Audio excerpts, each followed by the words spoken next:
নমস্কার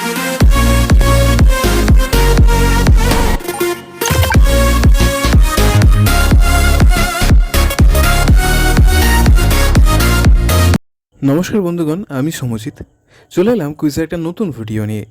আজকের বিষয় হিন্দু পুরাণ। তো চলুন ভিডিওটি শুরু করা যাক। প্রথম প্রশ্ন হলো, মৎস্য পুরাণ মতে পার্বতী চূর্ণক দিয়ে নিজের গাত্র মার্জনা করছিলেন। সেই সময় এই চূর্ণক দিয়ে একটি গজানন মূর্তি নির্মাণ করে তা গঙ্গা জলে ফেলে দেন। পুতুলটি বিরাট হয়ে পৃথিবী পূর্ণ করতে উদ্যত হলে পার্বতী ও গঙ্গা একে পুত্র সম্বোধন করেন। এভাবেই গণেশের সৃষ্টি হয়। পার্বতী গজানন মূর্তি প্রস্তুত করতে যে চূর্ণক ব্যবহার করেছিলেন তা আমাদের দৈনন্দিন জীবনে খাদ্য তালিকার একটি বিশেষ জিনিস। কি এটি? সময় শুরু এখন।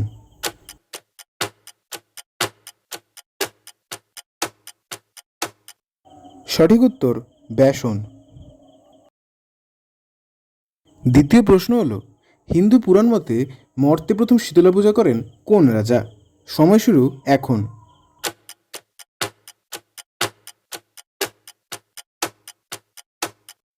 সঠিক উত্তর বিরাট রাজা। তৃতীয় প্রশ্ন হলো, মহাভারত অনুসারে কোন ঔষধ খেলে অমর হওয়া যায়? সময় শুরু এখন।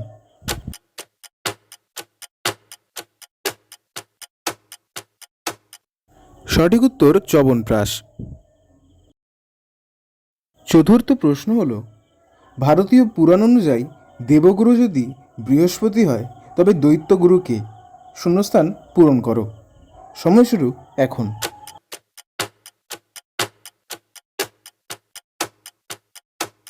সঠিক উত্তর শুক্রাচার্য।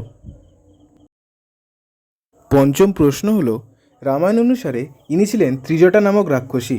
অশোক বনে মাতা সীতাকে ইনিই সমস্ত রকম বিপদ থেকে রক্ষা করতেন। মাতা সীতার খেয়াল রাখার পাশাপাশি ওনার ছিল শ্রী রামচন্দ্রের প্রতি অগাধ ভক্তি। রামচন্দ্র তার এই ভক্তিভাব এবং নিষ্ঠা দেখে তাকে আশীর্বাদ করেন পরজন্মে এই নিষ্ঠার প্রতিদান দেবেন কোনোভাবে। প্রশ্ন হলো, ত্রিজটা রাক্ষসী পরজন্মে কী রূপে জন্ম নিয়েছিলেন? সময় শুরু এখন।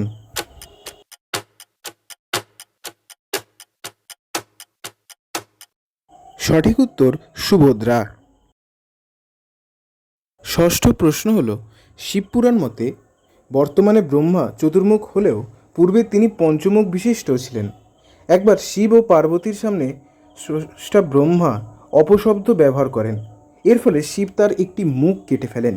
এই কাটা মুখটি এক জায়গায় পতিত হলে সেখানে বিশেষ তীর্থক্ষেত্রের সৃষ্টি হয়। এই জায়গার নাম কি? সময় শুরু এখন।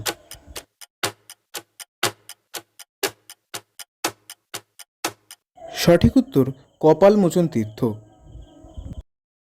সপ্তম প্রশ্ন হলো, হিন্দু পুরাণ মতে বছরের প্রতি মাসেই আসে এই রাত্রি, যা মহাদেবের খুব পছন্দ। প্রতি মাসেই কৃষ্ণপক্ষের 14তম রাত্রি হলো এটি। কিন্তু মাঘ মাসের কৃষ্ণপক্ষের 14তম রাতে যা পালন করা হয় তা মহাদেবের সবচেয়ে পছন্দের। পুরাণ মতে এই রাত হলো বছরের সবথেকে অন্ধকার রাত। এই দিনে শিব ও পার্বতীর বিবাহ হয় এবং মিলন হয়েছিল শিব ও শক্তির। এই দিনে শিব লিঙ্গরূপ ধারণ করেন। কোন বিশেষ দিনের কথা বলা হয়েছে এখানে? সময় শুরু এখন।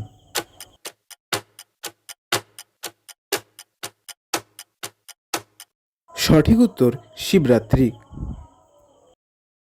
অষ্টম প্রশ্ন হল, দেবী ভাগবত পুরাণ অনুসারে দেবশিল্পী বিশ্বকর্মা ইন্দ্রের উপর একবার ক্ষুব্ধ হয়ে এক প্রবল পরাক্রমী পুত্রের সৃষ্টি করেন। তার নাম বিশ্বরূপ। এই বিশ্বরূপ ক্ষমতা পাওয়ার জন্য কঠোর তপস্যা শুরু করেন। এতে ইন্দ্র ভয়ে বিভিন্ন প্রকারে তার তপস্যা ভঙ্গের চেষ্টা করেন এবং তাকে মেরে ফেলেন। এতে বিশ্বকর্মা রেগে গিয়ে অতি শক্তিশালী পুত্র লাভের আশায় এক বড় যজ্ঞের আয়োজন করেন। অবশেষে সেই যজ্ঞের আগুন থেকে এক শক্তিশালী পুত্র জন্ম নেয়। প্রশ্ন হলো, কী নাম তার? সময় শুরু এখন।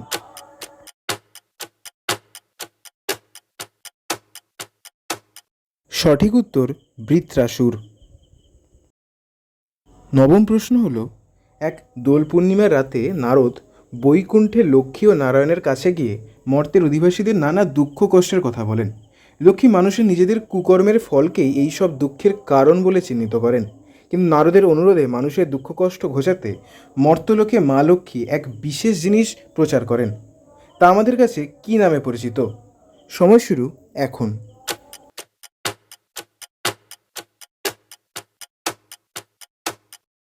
সঠিক উত্তর লক্ষ্মীর পাঁচালী। দশম তথা আজকের ভিডিওর শেষ প্রশ্ন হল, পুরাণ অনুসারে কাত্যায়নের আশ্রমে মহাদেবীর 3 অবতার পার্বতী, সরস্বতী, লক্ষ্মী এক নবকলেবরে বিলীন হয়ে গিয়েছিলেন।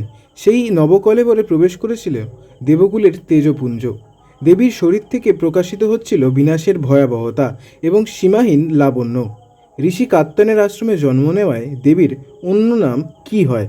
সময় শুরু এখন।